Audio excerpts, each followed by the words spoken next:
No dia do casamento, a amiga e madrinha interrompeu os votos para anunciar que estava grávida do noivo. Os convidados ficaram em choque. Mas, em vez de chorar, a noiva apenas sorriu e disse: "Que bom que você tocou nesse assunto. Agora, olhem para o telão." O rosto da madrinha ficou branco. Ela não fazia ideia do que estava por vir. A luz do sol poente daquele sábado de primavera em Paraty derramava-se pelas janelas altas e arqueadas da antiga igreja colonial, a igreja de Santa Rita, um bastião de fé e história caiado de branco.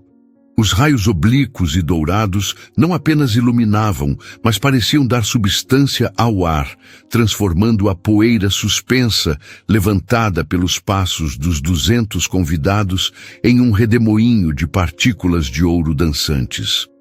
O aroma que preenchia o espaço sagrado era uma composição complexa e avassaladora.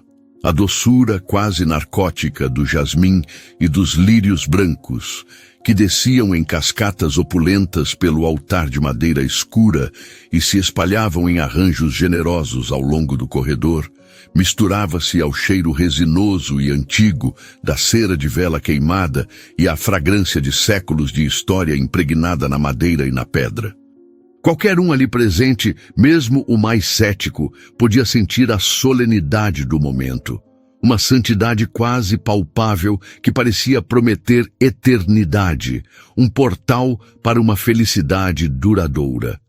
Cada detalhe daquela cena havia sido meticulosamente planejado por Sofia ao longo de um ano de dedicação quase obsessiva. Não era apenas um casamento. Era a obra-prima de seus sonhos, a materialização de um amor que ela acreditava ser tão sólido e belo quanto a própria igreja. Ela havia escolhido pessoalmente cada flor, debatido cada nota da melodia com o violoncelista, provado dezenas de vinhos até encontrar o que harmonizava perfeitamente com o menu da festa. 200 pares de olhos, um mar de rostos amigos e familiares, testemunhas daquele conto de fadas, acompanhavam seus passos lentos e deliberados sobre o tapete vermelho sangue que se estendia até o altar. O coração dela batia descompassado, um tambor frenético contra suas costelas, mas não era o ritmo da ansiedade ou do medo. Era a pulsação pura, selvagem e irrefreável da alegria mais genuína que já sentira em seus 32 anos de vida. No altar, aguardando-a, estava Leonardo, seu Léo, envolto em um terno de linho claro, feito sob medida, que contrastava dramaticamente com seu bronzeado de fim de semana em Angra e seus olhos escuros e profundos. Aqueles olhos estavam fixos nela, uma âncora em um oceano de emoções, como se o resto do mundo, com suas 200 almas e sua arquitetura barroca, tivesse se dissolvido em um borrão sem importância. Ele parecia tenso, a mandíbula cerrada, um detalhe que fez um sorriso genuíno e cúmplice brotar nos lábios de Sofia. Mesmo depois de 5 anos de um relacionamento intenso, de incontáveis manhãs compartilhadas e segredos sussurrados na madrugada, ela ainda era capaz de desestabilizá-lo, de tirar seu fôlego com um simples olhar. Para ela, aquele nervosismo era a prova final de seu amor, a vulnerabilidade de um homem forte rendido à mulher de sua vida. O celebrante Padre Cícero, um amigo da família Guimarães, com cabelos brancos como a espuma do mar e um sorriso que parecia conter a sabedoria de gerações, abriu o livro de capa de couro. As páginas amareladas, gastas pelo uso e pelo tempo, continham as palavras que selariam o futuro de Sofia. Estamos aqui reunidos sob o olhar de Deus e na presença desta comunidade de amigos e familiares, para celebrar a união de Leonardo Bastos e Sofia Guimarães em sagrado matrimônio. A voz do padre era calma e ressonante, preenchendo o silêncio que se instalara. Sofia apertou as mãos de Léo, sentindo a umidade nervosa em suas palmas, um calor que ela interpretou como a materialização do amor ansioso dele, a eletricidade do momento. Você, Leonardo, aceita Sofia como sua legítima esposa? Para amá-la e respeitá-la na alegria e na tristeza, na saúde e na doença, na riqueza e na pobreza, prometendo ser-lhe fiel por todos os dias de sua vida, até que a morte o separe. A voz dele, normalmente tão firme e imponente nas reuniões da construtora, onde comandava projetos e equipes com uma autoridade inquestionável, tremeu um pouco ao proferir o aceito. O som, quase um sussurro, vibrou no peito de Sofia como a mais doce das melodias, uma confissão de sua entrega total. O celebrante então se virou para ela, o sorriso ainda mais caloroso, os olhos brilhando com a benevolência de quem abençoa uma união que parecia predestinada. E você, Sofia, aceita Leonardo como seu legítimo esposo para amá-lo e respeitá-lo. Esperem. A palavra cortou o silêncio reverente como uma lâmina de gelo.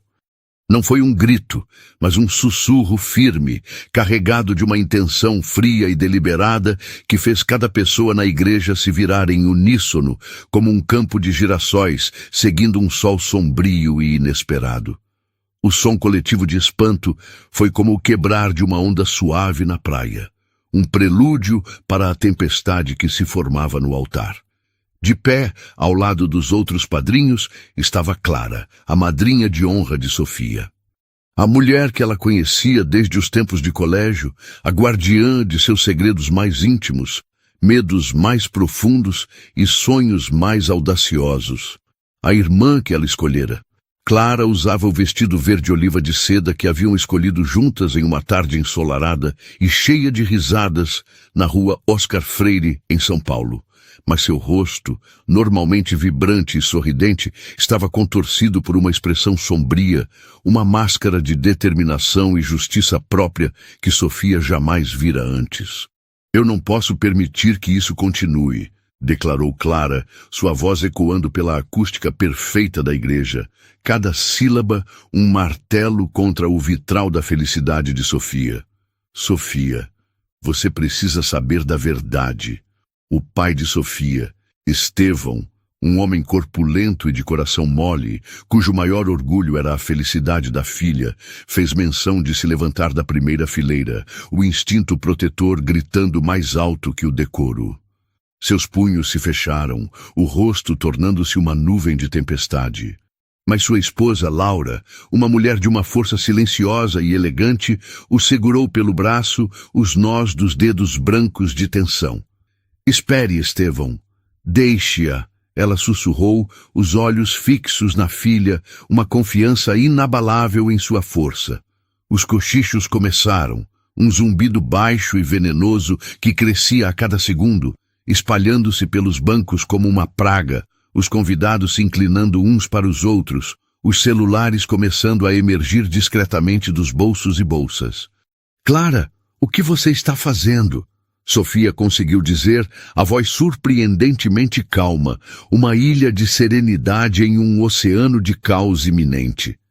Era a voz que ela usava no hospital para acalmar uma criança assustada antes de um procedimento doloroso. Por dentro, seu coração, que antes batia com alegria, agora galopava em puro pânico, uma debandada de cavalos selvagens em seu peito.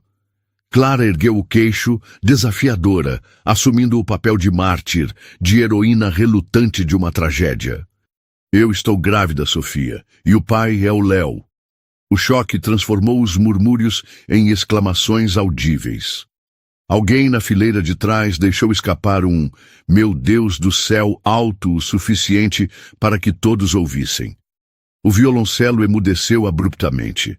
A nota suspensa no ar como uma pergunta sem resposta, o arco do músico paralisado sobre as cordas. Leonardo ficou pálido como o papel do missal, uma palidez mortal que se espalhou por seu rosto bronzeado, drenando toda a cor e vida. Clara, não... Ele começou, a voz um fio, um apelo patético, não para proteger Sofia, mas para se proteger da exposição. Não o quê? ela retrucou, dando um passo à frente, saindo da linha dos padrinhos e se posicionando entre o casal e o padre, a voz ganhando força, tornando-se mais cruel a cada palavra.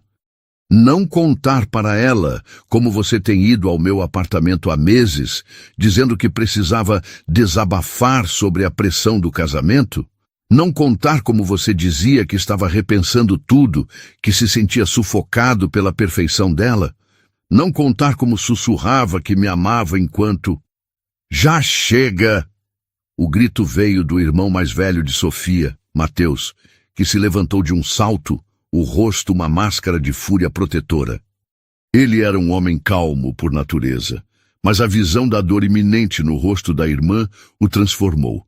Sua irmã mais nova, Júlia, o agarrou pelo terno antes que ele pudesse avançar em direção ao altar e cometer uma loucura.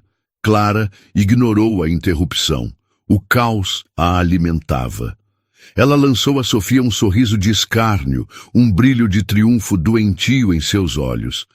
Encare a realidade, Sofia. Você é o prêmio de consolação, a escolha segura. Ele ficou com você porque eu não quis um compromisso sério. Mas agora que vamos ter um filho... Ela pousou a mão sobre o ventre ainda plano, em um gesto teatral de maternidade sagrada. Um ato para a plateia. Bem, as prioridades mudam.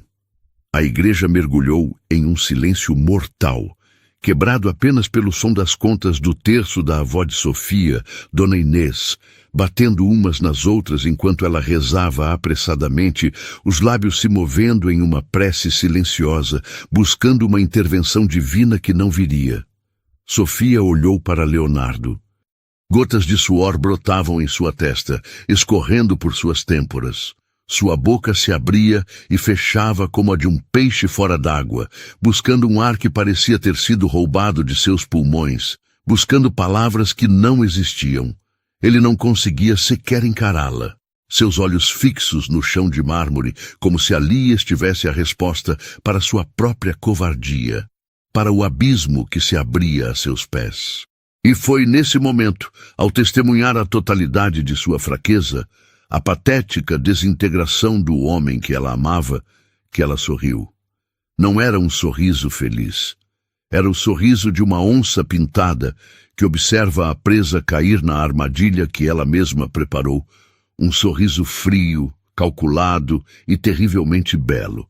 Ah, Clara, disse ela, a voz clara e potente no silêncio absoluto, cada palavra um convite para o verdadeiro espetáculo. Você realmente achou que seria tão simples? O sorriso presunçoso de Clara vacilou, uma sombra de incerteza cruzando seu rosto pela primeira vez. Ela esperava lágrimas, gritos, um colapso. Não esperava aquela calma glacial. Sofia não pegou um celular. Não havia gravação a ser tocada. Seu plano era muito mais visual, muito mais público, muito mais devastador. Ela se virou para o celebrante com uma calma que gelou a espinha de quem a observava. Padre, peço perdão pelo que vai acontecer e pela profanação deste momento sagrado, mas a verdade às vezes precisa de um palco para ser revelada. E a casa de Deus sempre foi um palco para a verdade, não é mesmo? Sem esperar resposta, ela olhou para o fundo da igreja, na direção da cabine de controle de som e vídeo, onde seu primo, Beto, um gênio da tecnologia que ela trouxera de São Paulo especificamente para aquele momento, estava posicionado. Com um sutil aceno de cabeça, quase imperceptível para os demais, ela deu o sinal. A caçada havia terminado. A execução estava prestes a começar. Senhoras e senhores, disse Sofia, sua voz agora calma e controlada, projetada para cada canto da igreja com uma clareza impressionante que desmentia a tempestade em seu peito. Ela não se dirigia mais a Clara ou a Leonardo, mas a toda a congregação, transformando-os de meros espectadores em um júri popular. Sua postura era ereta, o queixo erguido, não em desafio, mas com a autoridade de quem está prestes a apresentar um caso irrefutável. Peço que direcionem sua atenção para o telão acima do altar. Ele estava reservado para uma retrospectiva do nosso amor, com fotos de nossas viagens e momentos felizes. Acho que teremos uma retrospectiva diferente hoje, uma retrospectiva da verdade. Um feixe de luz cortou a penumbra da igreja, vindo da cabine de controle no fundo, e o grande telão branco, que até então estava discretamente enrolado e quase invisível contra a parede dourada do retábulo, desceu mecanicamente com um zumbido suave e quase inaudível. Ele parou atrás do altar, cobrindo a imagem de Santa Rita e criando uma tela imaculada no coração do espaço sagrado, um cinema profano na casa de Deus.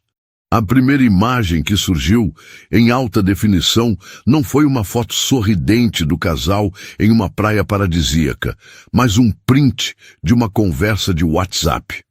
A interface era familiar a todos, mas o conteúdo era chocante.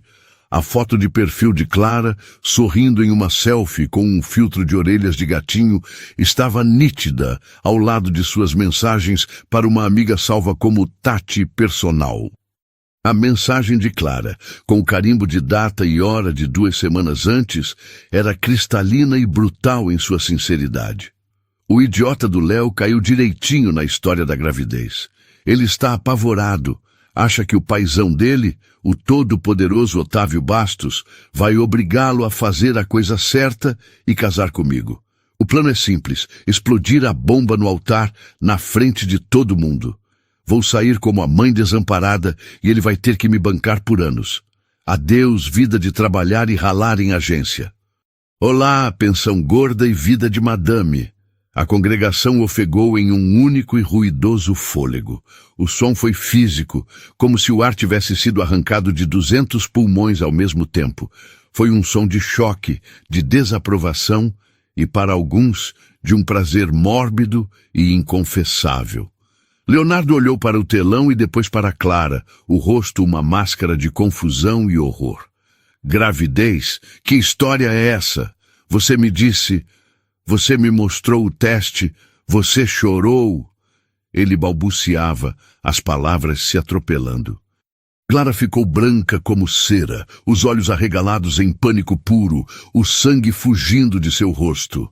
Sofia, isso é montagem, é falso, você é uma hacker, você está louca, alguém me ajuda, ela está louca, gritou ela, a voz estridente, apelando para uma simpatia que já não existia. Buscando um aliado em uma sala onde todos agora a viam como uma vilã de novela. É mesmo, retrucou Sofia, com uma calma gélida, enquanto a imagem no telão mudava com uma transição suave e profissional, como em uma apresentação de negócios. A frieza da tecnologia contrastava violentamente com a paixão crua do momento. Agora, o que se via era um documento oficial, um laudo de laboratório do Fleury, um dos mais respeitados do país. O nome completo de Clara Antunes e seu CPF estavam em destaque no cabeçalho. O resultado do exame de sangue, um beta-HCG quantitativo, era inequívoco, com os valores de referência clínica ao lado para que não houvesse a menor margem para dúvida. Valor encontrado, inferior a 1 ml. E em letras maiúsculas e vermelhas, como um carimbo de vergonha, a conclusão do médico: resultado negativo. Não havia gravidez, nunca houve. O teste de farmácia que ela havia mostrado a Leonardo, com suas 2 listras afirmativas, era falso, um de muitos que podiam ser comprados online. Uma mentira fabricada para enredá-lo em uma teia de culpa e responsabilidade. Você mentiu? A voz de Leonardo era um sussurro quebrado, cheio de uma dor patética e da humilhação avassaladora de ter sido tão facilmente enganado. Você inventou um filho? Ele olhou para ela, não com raiva, mas com a incredulidade de uma criança que descobre que a magia não existe, que seu herói é uma fraude. Mas a apresentação de Sofia estava longe de terminar. O espetáculo de horrores era meticuloso. Uma sinfonia de traição em vários atos, cada um mais devastador que o anterior. O telão, agora, exibia uma série de extratos bancários da conta conjunta do casal. A conta que eles haviam aberto com tanta alegria para depositar o dinheiro para o casamento e para a entrada de seu futuro apartamento. Setas vermelhas animadas, adicionadas por Beto, apontavam para cada transação suspeita. Eram dezenas delas. Transferências via Pix, totalizando mais de R$30 mil ao longo dos últimos 6 meses, saídos da conta que Sofia e Leonardo usavam para as despesas do casamento, diretamente para a conta pessoal de Clara. As descrições, que antes poderiam parecer inocentes, agora soavam como confissões: ajuda aluguel, presente nível, apoio amiga, empréstimo saúde. Eram pequenas hemorragias financeiras que, somadas, representavam uma sangria no futuro que Sofia estava construindo com tanto esforço. A imagem mudou novamente, desta vez para um documento ainda mais grave, que levava à traição do campo pessoal para o criminal. Era a proposta de um empréstimo pessoal de R$50 mil que Leonardo tentara fazer na semana anterior, em nome de Sofia, usando os comprovantes de renda e os investimentos dela como garantia. A assinatura dela no contrato digital estava ali, projetada em tamanho gigante, e ao lado, para comparação, sua assinatura original, escaneada de seu passaporte. A falsificação era grosseira, quase infantil, um testemunho do desespero e da arrogância dele, a prova de que ele estava disposto a cometer um crime para sustentar a mentira de sua amante. Você não estava apenas me traindo, Léo, disse Sofia, a voz cortante como vidro quebrado. Cada palavra um golpe preciso que o fazia recuar fisicamente. Você estava me roubando. Você estava usando o nosso futuro, o dinheiro que eu trabalhei duro para guardar, para financiar a vida de mentiras dela, tudo pelas minhas costas. Você achou que eu não ia perceber que eu era tão ingênua assim? O pai de Leonardo, Otávio Bastos, um empresário de renome cuja reputação era seu bem mais valioso, levantou-se da primeira fileira. Seu rosto, antes sereno e orgulhoso, estava vermelho de uma fúria contida e de uma vergonha avassaladora que parecia envelhecê-lo em segundos. Ele não olhava para o telão, mas para o filho, com um desprezo que era mais assustador do que qualquer grito. Leonardo, que pouca vergonha é essa? O que você fez com o nome da nossa família? Sua voz, acostumada a comandar salas de reunião, era um trovão baixo e ameaçador que prometia consequências terríveis. Mas a revelação final, o golpe de misericórdia que transformaria uma traição pessoal em um desastre corporativo, ainda estava por vir. A imagem no telão mudou mais uma vez, desta vez para uma troca de e-mails. Eram e-mails profissionais, com logos e assinaturas formais, trocados entre o endereço corporativo de Clara, na agência de publicidade, e um homem chamado Sérgio Tavares, o CEO da Tavares Engenharia, a principal e mais agressiva concorrente da construtora Bastos. Nos e-mails, Clara, de forma detalhada e assustadoramente técnica, passava informações confidenciais sobre os projetos que Leonardo liderava. Anexos em formato PDF e planilhas de Excel continham orçamentos internos, cronogramas de obras, estratégias de licitação para concorrências públicas e até análises de pontos fracos de propostas que ela obtinha dele em seus encontros íntimos. Ela o seduzia não apenas com o corpo, mas com um falso interesse profissional, fazendo perguntas inocentes para ajudá-lo a desabafar sobre o trabalho, enquanto anotava mentalmente cada detalhe. Em troca daquelas informações, que valiam milhões em contratos perdidos para a família Bastos, Sérgio Tavares prometia a ela um cargo de diretora de marketing na Tavares Engenharia, um salário de 6 dígitos e uma participação generosa nos lucros dos contratos que a empresa vencesse usando aquela espionagem. Era um plano audacioso, uma traição em múltiplos níveis, projetada para 200 convidados e, em breve, para o mundo. A traição não era apenas sobre sexo e dinheiro, era sobre poder, ambição e uma completa falta de escrúpulos. Meu Deus, murmurou Otávio Bastos, o pai de Leonardo, caindo de volta no banco de madeira maciça, como se suas pernas tivessem sido ceifadas por um golpe invisível. O som de seu corpo batendo na madeira ecoou na igreja subitamente silenciosa, um baque surdo que pareceu marcar o fim de uma era. Aquele homem, um titã no mundo da construção civil, uma figura quase lendária no Rio de Janeiro, conhecido por sua astúcia de negociador e seu pulso firme, parecia subitamente frágil, quebrado. A reputação de sua empresa, a construtora Bastos, um legado construído ao longo de 50 anos de trabalho duro, acordos selados com um aperto de mão e uma reputação de integridade, estava sendo publicamente manchada, não por um rival em uma disputa de mercado, mas por seu próprio filho, seu herdeiro, o depositário de suas esperanças e de seu império. A traição de Leonardo não era mais apenas uma indiscrição pessoal, um deslize moral a ser resolvido em particular. Era um ato de sabotagem, uma ferida mortal no coração dos negócios da família, uma vulnerabilidade exposta para todos os seus concorrentes e clientes verem.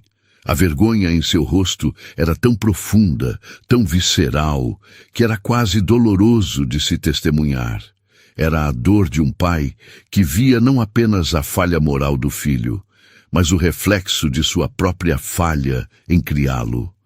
Leonardo, por sua vez, olhou para o telão, para os e-mails que selavam seu destino de forma tão inequívoca, e a compreensão finalmente o atingiu como um trem desgovernado. A névoa de auto-engano em que ele vivia se dissipou em um instante, revelando a paisagem árida e desoladora da realidade. Ele não era o protagonista de uma história de amor proibido, o homem torturado e dividido entre duas mulheres que o amavam. Ele era a ferramenta. O peão ingênuo e vaidoso em um jogo muito maior e mais sujo, um jogo de poder corporativo e ganância fria. Clara não o amava, ela o usava.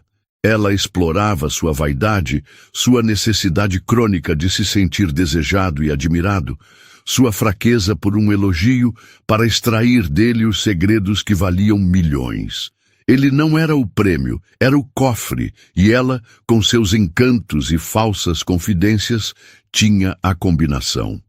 Você me usou.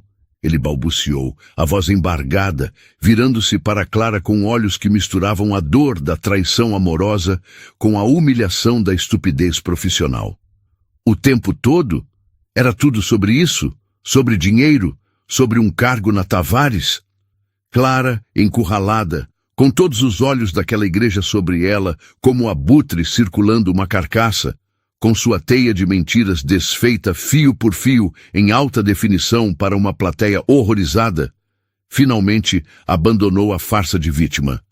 O desespero deu lugar a uma fúria venenosa, a raiva de uma predadora que foi superada em seu próprio jogo. Seus ombros se endireitaram, o choro cessou e seus olhos se encheram de um desprezo ácido. E o que você queria, Leonardo? Ela explodiu, a voz estridente e cheia de um ressentimento acumulado. Que eu ficasse esperando você ter coragem de largar a noivinha perfeita? Que eu vivesse das migalhas de atenção que você me dava quando ela estava de plantão no hospital? Eu cansei de ser a outra, a amante escondida que você usava para se sentir um rebelde. Eu merecia mais. Eu merecia o palco principal, a vida que ela ia ter. E você era fraco demais para me dar o que eu queria, então eu fui buscar por mim mesma. Eu usei as ferramentas que eu tinha. E você, meu caro, foi a melhor ferramenta de todas. Fraco, disse Sofia, e sua voz, agora sem a necessidade de microfone, encheu o silêncio que se seguiu à explosão de Clara. Era uma voz calma, mas que carregava o peso de meses de dor, de noites insones, de planejamento meticuloso e de uma determinação de ferro. Ela deu um passo à frente posicionando-se entre os dois, a noiva em seu vestido branco, tornando-se a juíza daquele tribunal improvisado. Não, Clara, ele não foi fraco. Fraqueza implica uma falta de poder. Ele tinha todo o poder para ser honesto. O poder para terminar nosso noivado, para me olhar nos olhos e dizer a verdade. O poder para não roubar da nossa conta, para não falsificar minha assinatura. Ele não foi fraco. Ela se virou para Leonardo e o olhar que lhe deu não era de ódio, mas de uma decepção tão profunda que era quase piedosa. Você foi desleal, desonesto e cúmplice. Você escolheu o caminho mais fácil, o caminho da mentira, a cada passo. Ela então fixou seus olhos em Clara e o desprezo em seu olhar era uma arma afiada. E você não é uma vítima buscando o que merece. Você é uma criminosa. Você cometeu fraude, estelionato e espionagem industrial. Não há nobreza em seus atos, apenas ganância, inveja e uma total falta de caráter. Você não queria a vida dele. Você queria destruir a minha. Com as verdades ditas e as máscaras caídas, Sofia se virou para a congregação, para os rostos chocados de amigos e familiares. Seu semblante suavizou, mas a força em sua postura era inabalável. Peço desculpas a todos vocês por este espetáculo. Ninguém deveria ter que testemunhar a ruína de um sonho, especialmente de uma forma tão pública. Mas a verdade precisava ser dita, e as mentiras precisavam ser expostas à luz, por mais dura que ela fosse. Ela fez uma pausa, deixando suas palavras assentarem. A festa no salão ao lado, com toda a comida, bebida e música que pagamos, está mantida. Um murmúrio de surpresa e confusão percorreu os convidados. Será uma celebração, continuou ela, a voz firme, um convite e uma declaração de independência. Não de um casamento que não aconteceu, mas da minha liberdade. Uma celebração da verdade sobre a mentira. Quem quiser se juntar a mim e brindar a um novo começo, a uma vida livre de enganos, será muito bem-vindo. Com isso, ela se virou. Ignorando o caos que começava a se instalar novamente, os gritos abafados de Otávio Bastos para seu filho, as acusações que começavam a voar entre as famílias, e o som do choro desesperado e raivoso de Clara, que agora percebia a dimensão completa de sua queda, Sofia, com a mesma graça e dignidade com que entrou, começou a caminhar de volta pelo corredor. Seu vestido de noiva, que horas antes era um símbolo de um futuro compartilhado, agora era a armadura de sua vitória pessoal. Ela não fugia. Ela se retirava do campo de batalha após a vitória, deixando para trás as ruínas de duas vidas que ela mesma, com a precisão de um cirurgião e a frieza de um general, acabara de demolir. Cada passo que ela dava para longe do altar era um passo em direção a si mesma, a sua nova vida, forjada no fogo da traição, mas temperada pelo aço de sua própria força. A noiva não estava de coração partido. A noiva estava, finalmente e gloriosamente, livre. O que se seguiu à saída triunfante de Sofia da igreja de Santa Rita não foi uma prisão imediata, com sirenes e algemas. Foi algo muito mais lento, mais público, e para a estirpe de pessoas como os Bastos, para quem a reputação é a moeda mais valiosa, infinitamente pior. Um colapso social e corporativo em tempo real, transmitido para o mundo digital. Enquanto Sofia caminhava com passos firmes pelo corredor, o caos que ela deixou para trás no altar entrou em erupção como um vulcão adormecido. Otávio Bastos, o patriarca, agarrou o braço de Leonardo com uma força que desmentia sua idade, o rosto uma máscara de fúria e desgosto. Você me destruiu, moleque. Destruiu o nome da nossa família. 50 anos de trabalho jogados no lixo por causa de uma aventura com uma vigarista. Ele sibilava, a voz baixa e venenosa, para que apenas os mais próximos ouvissem. Mas a intensidade era tão grande que parecia queimar o ar. A mãe de Leonardo, Beatriz, uma socialite cuja vida era uma curadoria de aparências perfeitas, chorava silenciosamente, não pelo coração partido do filho, mas pela humilhação pública que teriam que enfrentar. Seus ombros tremiam sob o vestido de grife, enquanto ela via seu mundo de chás, beneficentes e colunas sociais desmoronar. Clara, por sua vez, estava de joelhos, não mais em um choro de arrependimento, mas em um acesso de raiva impotente, gritando acusações incoerentes contra Sofia, chamando-a de louca, de vingativa, de demônio.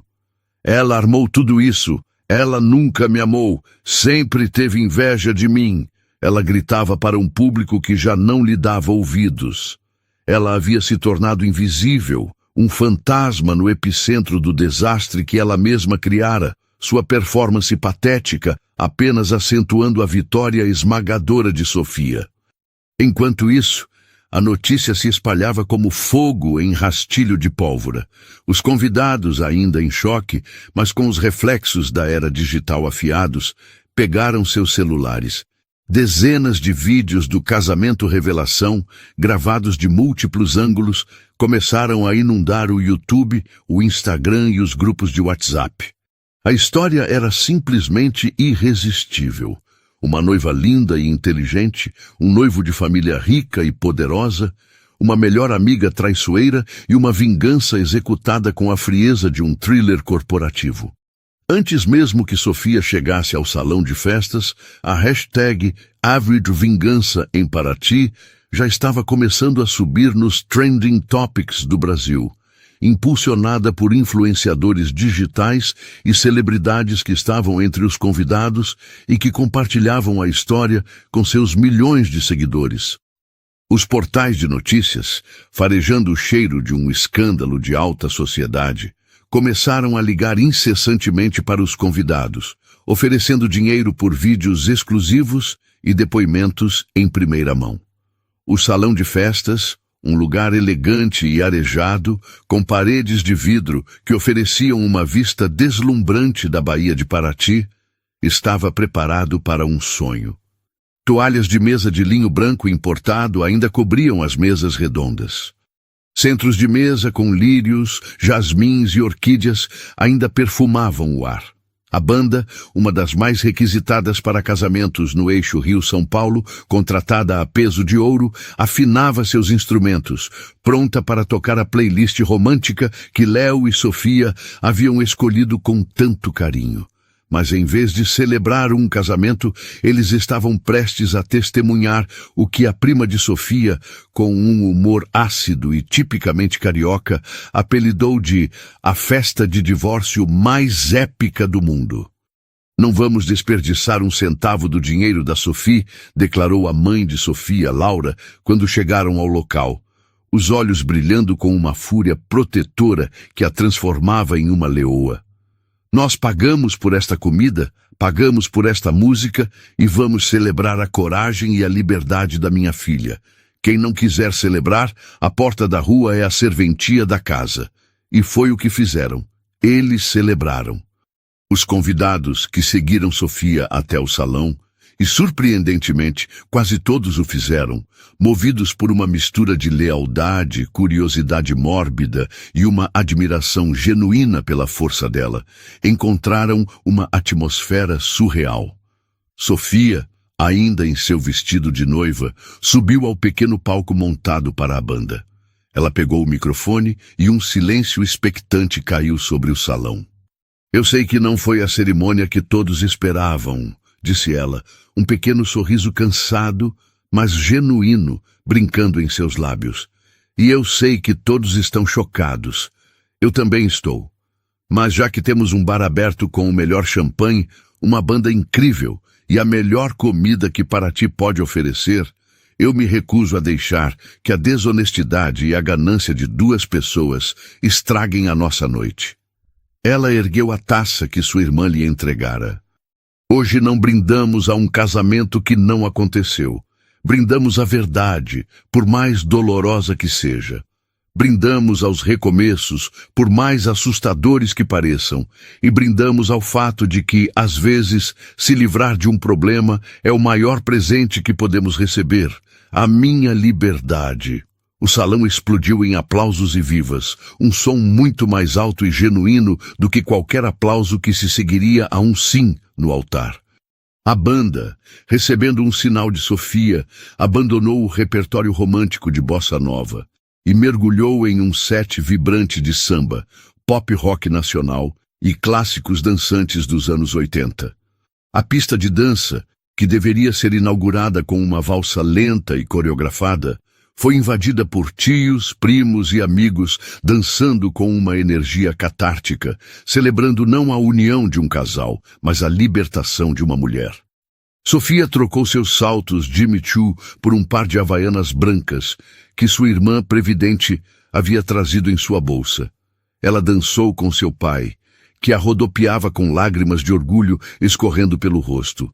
Dançou com seu irmão, Mateus, que a abraçava com força a cada pausa da música, como se para protegê-la retroativamente. Dançou com suas amigas, que formaram um círculo protetor e alegre ao seu redor, uma tribo de mulheres celebrando a força de uma delas. Ela estava sentada em uma mesa, rindo de uma piada que sua avó contou sobre homens sem vergonha, quando seu celular, que estava quieto até então, começou a vibrar incessantemente sobre a mesa.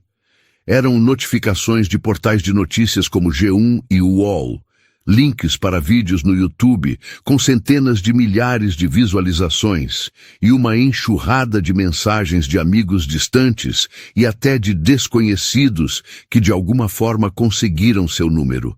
A história havia se tornado viral, um fenômeno nacional. Mas em meio ao turbilhão digital, uma ligação se destacou. Era de um número desconhecido, mas com o DDD do Rio de Janeiro. Hesitante, ela se afastou da música alta e atendeu. Alô? Sofia Guimarães? Disse uma voz masculina, séria e profissional. O som de um escritório caro ao fundo. Meu nome é Marcelo Tavares, sou do departamento jurídico da Tavares Engenharia. Imagino que a senhora saiba do que se trata. Sofia gelou por um instante. A realidade de seus atos, as consequências que iam além de sua dor pessoal, a atingiram com força. Sim, eu imagino. Vimos os vídeos que estão circulando, continuou o advogado sem rodeios. Gostaríamos de marcar uma reunião urgente com a senhora, assim que possível.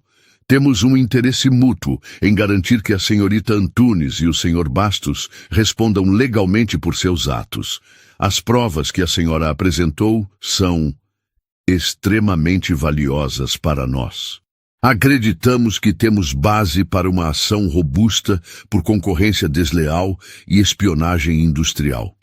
Sofia percebeu naquele momento que sua vingança pessoal havia se transformado em algo muito maior. Ela não tinha apenas exposto um caso de traição. Ela havia detonado uma bomba no mundo corporativo e os estilhaços estavam apenas começando a se espalhar. Ela era agora uma peça central em um jogo de xadrez que ela nem sabia que estava jogando. A conversa com o advogado da Tavares Engenharia foi um divisor de águas na noite de Sofia, um balde de água fria e sóbria em meio à celebração catártica. O brinde à liberdade, a dança com a família, a energia contagiante da festa, tudo isso, que parecia um ato de catarse puramente pessoal, um drama contido nos limites de sua vida, de repente ganhou uma nova dimensão, mais séria, mais perigosa e muito mais complexa. Ela se afastou do barulho da pista de dança, caminhando até a ampla varanda do salão, onde a brisa noturna do mar de Paraty, carregada do cheiro de sal e de mata atlântica, trazia um pouco de clareza para sua mente turbulenta. O celular em sua mão, antes um instrumento de vingança, agora parecia mais pesado, um artefato que a conectava a um mundo de litígios corporativos e jogos de poder para o qual ela não se sentia preparada. As provas que ela reunira nos últimos meses motivada pela dor lancinante da traição e por um desejo ardente de justiça, não eram mais apenas sobre seu coração partido ou sua conta bancária violada. Eram peças-chave em uma disputa multimilionária entre duas das maiores construtoras do país. Ela não era mais apenas a noiva vingativa que se tornou uma heroína viral. Era uma testemunha crucial, a detentora de informações que poderiam redefinir o equilíbrio de poder no setor.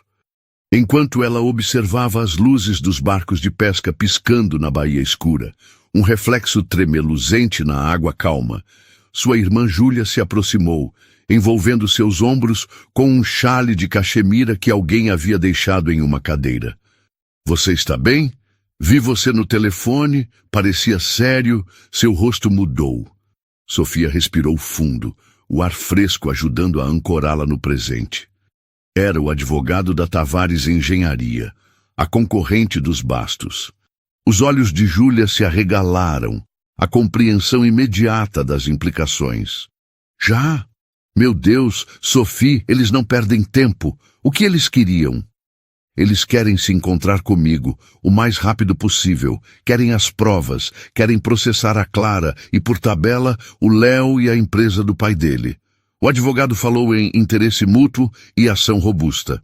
"E o que você vai fazer?" perguntou Júlia, a voz um misto de admiração pela astúcia da irmã e uma preocupação genuína.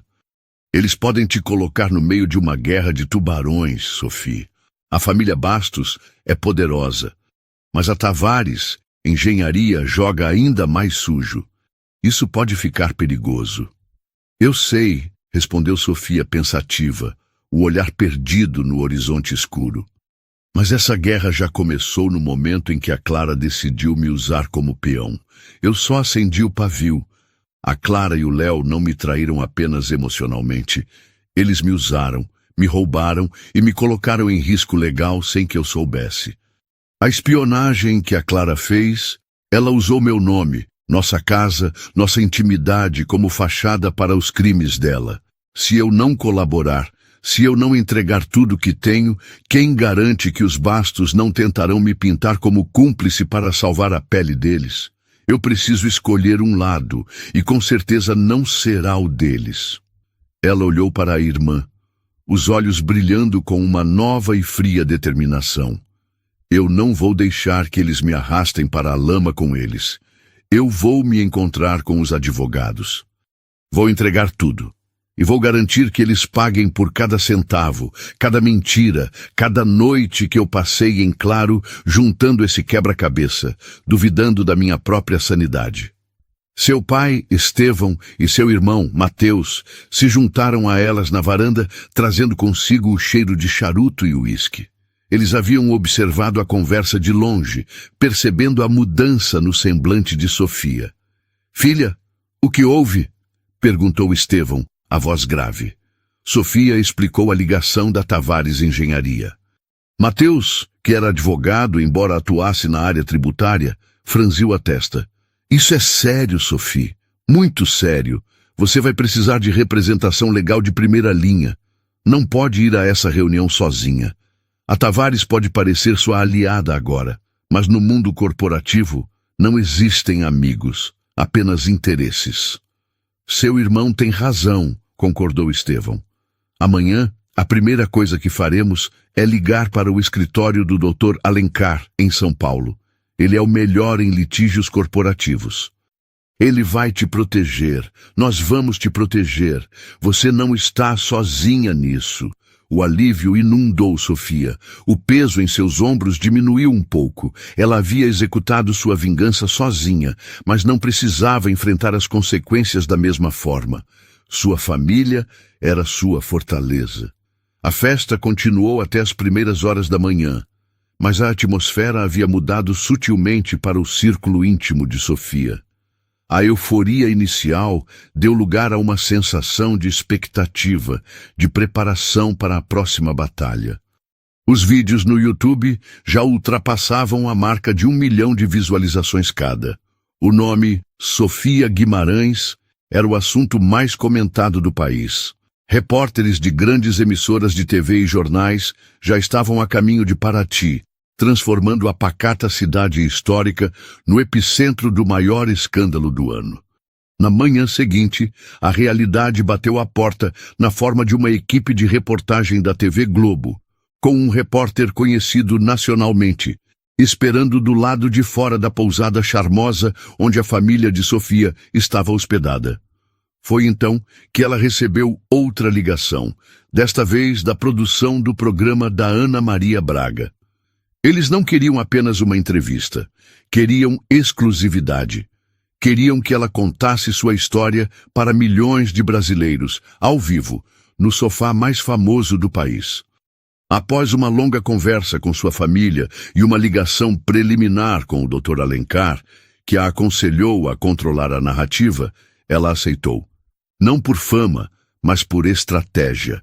Ela contaria a história em seus próprios termos, uma última vez, antes de se retirar dos holofotes e deixar a guerra legal seguir seu curso. A entrevista foi um evento nacional.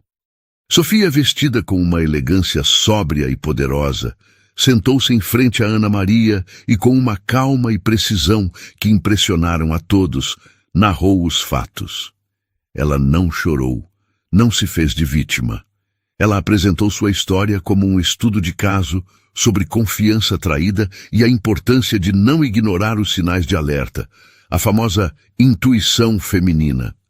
Ela falou sobre como o amor pode nos cegar, mas que a razão precisa ser nossa guia. Mostrou, sem revelar as provas mais sensíveis que seriam usadas no processo, como a tecnologia que nos conecta também pode ser usada para documentar a verdade e nos proteger. Ao final, quando Ana Maria perguntou o que ela diria para outras mulheres que pudessem estar passando por situações semelhantes, a resposta de Sofia foi o que a cimentou como um ícone. Eu diria, não tenham medo da verdade, por mais dolorosa que ela seja. A verdade liberta. E nunca, jamais, subestimem sua própria força e inteligência.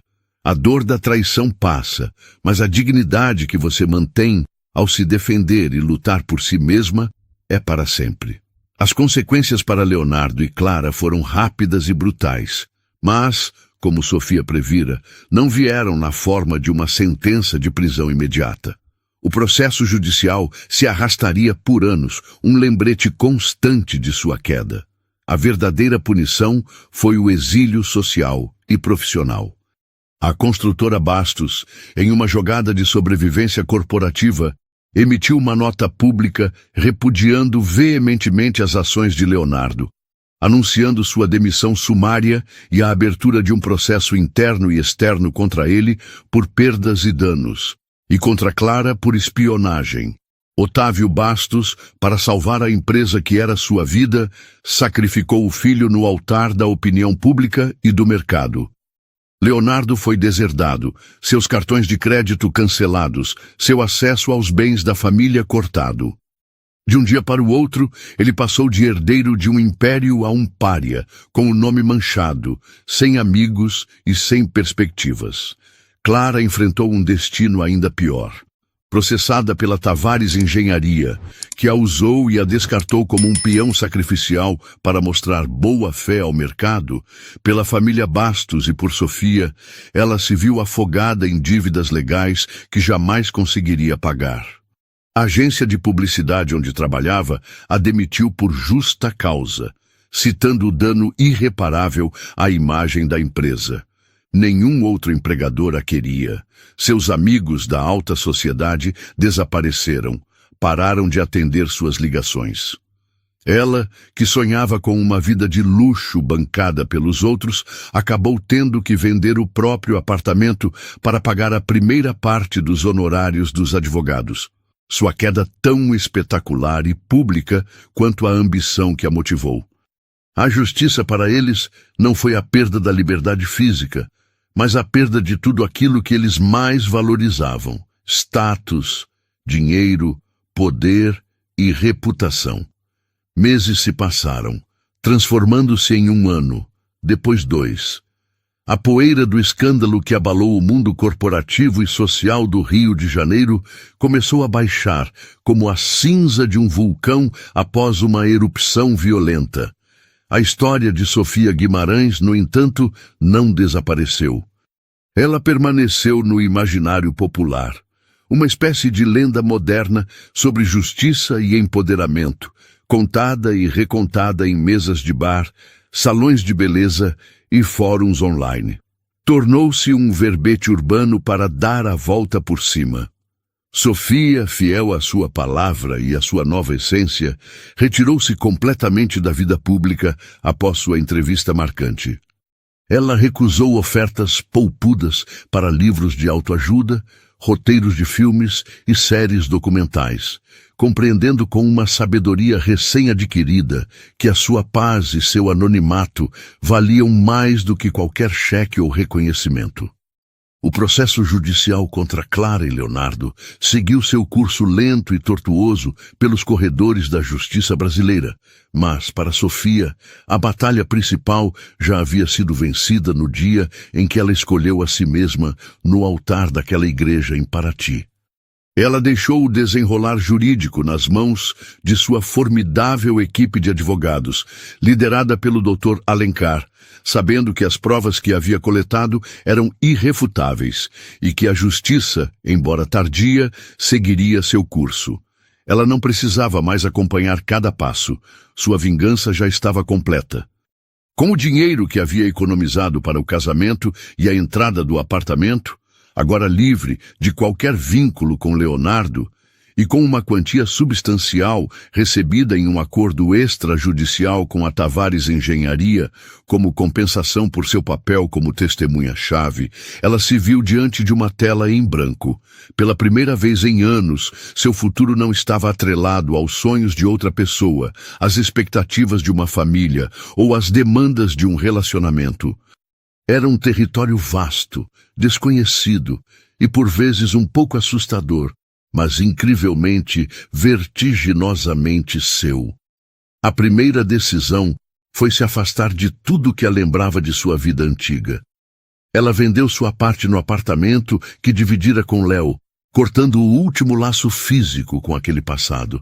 Fez as malas não com a pressa de quem foge, mas com a deliberação de quem parte em uma peregrinação.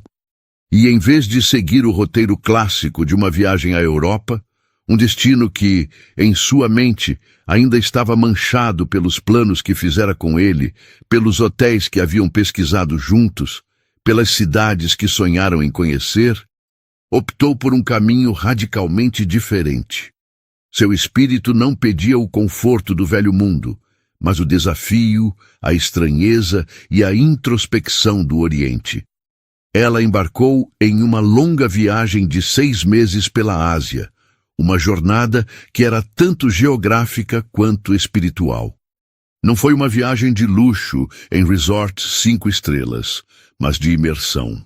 Ela percorreu as ruas movimentadas e caóticas de Bangkok, na Tailândia, aprendendo a cozinhar a culinária local em uma pequena escola familiar e passando 10 dias em um retiro de meditação silenciosa com monges em Chiang Mai, onde aprendeu a aquietar a mente e a conviver com seus próprios pensamentos. Explorou as metrópoles futuristas do Japão, maravilhada com o contraste entre a energia elétrica de Tóquio e a serenidade transcendental dos jardins de Kyoto. Foi lá que aprendeu sobre a filosofia do wabi-sabi, a beleza da imperfeição, e do Gaman, a arte de suportar o aparentemente insuportável com paciência e dignidade. Viajou pela China, caminhando por trechos da Grande Muralha e se perdendo na vastidão de paisagens que pareciam saídas de pinturas antigas, sentindo-se pequena e, ao mesmo tempo, conectada a algo muito maior e mais antigo que sua própria dor. Foi uma jornada para fora, mas principalmente para dentro. Cada novo carimbo em seu passaporte era uma marca de sua crescente independência, resiliência e autoconhecimento. Foi em um beco tranquilo em Kyoto, durante uma chuva fina que lavava as ruas de pedra e fazia o ar cheirar a terra molhada, que ela o encontrou. Um gatinho de rua, magro e assustado, com uma pelagem manchada de branco e cinza, e uma característica notável que o tornava um pária entre os outros gatos. Um olho era de um azul profundo como o oceano ao anoitecer, e o outro de um verde vibrante como uma folha de bambu na primavera. Ele era um sobrevivente, um ser imperfeito e único. Sofia passou dias ganhando sua confiança, sentando-se à distância, deixando comida e falando com ele em um tom suave. Até que, em uma tarde, ele finalmente se aproximou e se esfregou em sua perna, um gesto de entrega e confiança. Ela o adotou. Passou por toda a burocracia complexa e cara para poder levá-lo para o Brasil e o batizou de Kintsugi. O nome representava a antiga arte japonesa de reparar cerâmica quebrada com laca misturada com pó de ouro, uma filosofia que ensina que as quebras e os reparos fazem parte da história de um objeto e devem ser celebrados, não escondidos, pois o tornam mais belo e único. O gato, com seus olhos díspares e sua história de abandono, era o símbolo perfeito de sua própria jornada de se reconstruir, não para esconder as rachaduras, mas para preenchê-las com ouro. Ao retornar ao Brasil, Sofia não voltou para o Rio de Janeiro. A cidade maravilhosa, com sua beleza e caos, ainda carregava os fantasmas de seu relacionamento com Leonardo e da alta sociedade que a havia julgado e depois celebrado. Ela se mudou para Florianópolis, buscando a tranquilidade da ilha, a ilha da magia e a proximidade com a natureza que sempre a reenergizou. Comprou uma pequena casa com um jardim exuberante e vista para a Lagoa da Conceição, onde Kintsugi podia explorar em segurança e onde ela podia praticar yoga ao nascer do sol.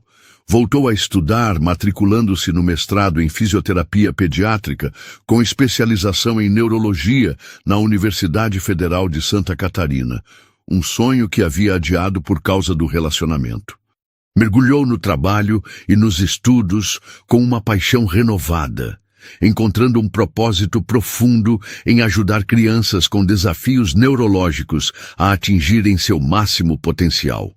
E sim, ela aprendeu a dançar. Não o forró que havia mencionado em um momento de leveza, mas o tango. Em um pequeno estúdio no centro da cidade, ela aprendeu a dança, que é uma conversa sem palavras. A dança, com sua mistura de paixão e controle, de improviso e técnica, de liderar e ser conduzida, de uma confiança cega no parceiro, parecia a metáfora perfeita para o tipo de relacionamento com os outros e principalmente consigo mesma que ela agora desejava construir. Ela não se tornou uma reclusa, mas tornou-se ferozmente protetora de sua paz e de seu tempo. Reatou laços familiares em um nível mais profundo, passando mais tempo com seus pais e irmãos que haviam sido sua fortaleza inabalável. Cultivou amizades verdadeiras, poucas e boas, baseadas em respeito, admiração e reciprocidade. Ela não procurava ativamente por um novo amor, mas estava aberta a ele, com um novo conjunto de regras não escritas. Seu coração não estava mais trancado, mas a porta agora tinha um porteiro muito mais exigente, sua própria intuição, afiada pela experiência, e seu recém-descoberto e inegociável senso de valor. Anos depois, a história do casamento de Paraty ainda era contada em rodas de conversa, um causo quase folclórico, mas Sofia Guimarães já era outra pessoa. A mulher que caminhou por aquele corredor de igreja, cheia de sonhos ingênuos sobre um amor perfeito, não existia mais. Em seu lugar, havia uma mulher mais forte, mais sábia, mais complexa, cujas cicatrizes não eram motivo de vergonha, mas um mapa de todas as batalhas que havia vencido.